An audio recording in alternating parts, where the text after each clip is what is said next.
क्या आप बद्रीनाथ की कहानी जानते हैं? यह वो जगह है जहां शिव और पार्वती रहते थे।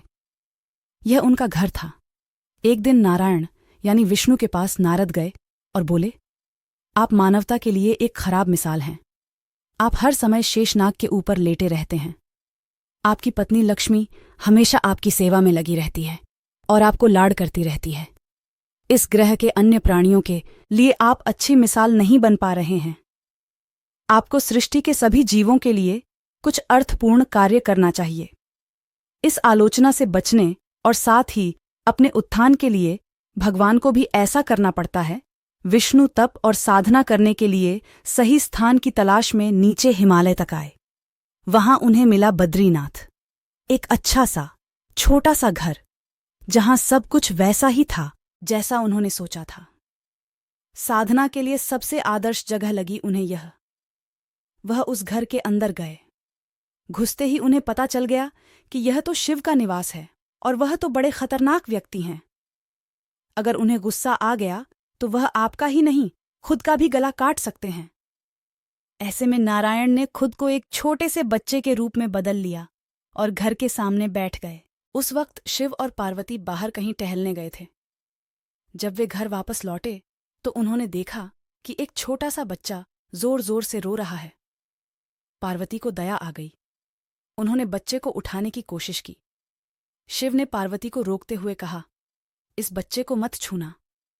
पार्वती ने कहा, कितने क्रूर हैं आप, कैसी नासमझी की बात कर रहे हैं। मैं तो इस बच्चे को उठाने जा रही हूं, देखिए तो कैसे रो रहा है। शिव बोले, जो तुम देख रही हो उस पर भरोसा मत करो। मैं कह रहा हूं ना, इस बच्चे को मत उठाओ। बच्चे के लिए पार्वती की स्त्री सुलभ मनोभावना ने उन्हें शिव की बातों को नहीं मानने दिया। उन्होंने कहा, आप कुछ भी कहें, मुझे कोई फर्क नहीं पड़ता। मेरे अंदर की माँ बच्चे को इस तरह रोते नहीं देख सकती। मैं तो इस बच्चे को जरूर उठाऊंगी। और यह कहकर उन्होंने बच्चे को उठाकर अपनी गोद में ले लिया। बच्चा पार्वती की गोद में आराम से था और शिव की तरफ बहुत ही खुश होकर देख रहा था। शिव इसका नतीजा जानते थे, लेकिन करें तो क्या करें। इसलिए उन्होंने कहा, ठीक है, चलो देखते हैं क्या होता है। पार्वती ने बच्चे को खिला पिलाकर चुप किया और वही घर पर छोकर खुद शिव के साथ गर्म पानी से स्नान के लिए बाहर चली गई। वहां पर गर्म पानी के कुंड हैं, उसी कुंड पर स्नान के लिए शिव पार्वती चले गए। लौटकर आए तो देखा कि घर अंदर से बंद था।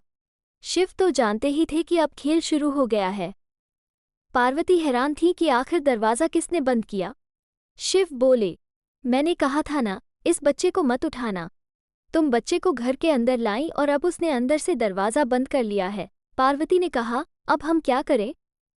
शिव के पास दो विकल्प थे।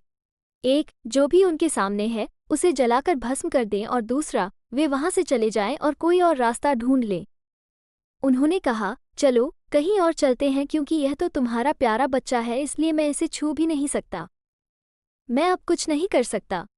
चलो कहीं और चलते हैं। इस तरह शिव और पार्वती को अवैध तरीके से वहां से निष्कासित कर दिया गया। वे दूसरी जगह तलाश करने के लिए पैदल ही निकल पड़े। दरअसल बद्रीनाथ और केदारनाथ के बीच, एक चोटी से दूसरी चोटी के बीच सिर्फ 10 किलोमीटर की दूरी है। आखिर में वो केदार में बस गए और इस तरह शिव ने अपना खुद का घर खो दिया। आप पूछ सकते हैं कि क्या वह इस बात को जानते थे। आप कई बातों को जानते हैं, लेकिन फिर भी आप उन बातों को अनदेखा कर उन्हें होने देते हैं। चैनल पर नए हैं तो चैनल को सब्सक्राइब कर देना। भगवान आपकी मनोकामना जरूर पूरी करेगा।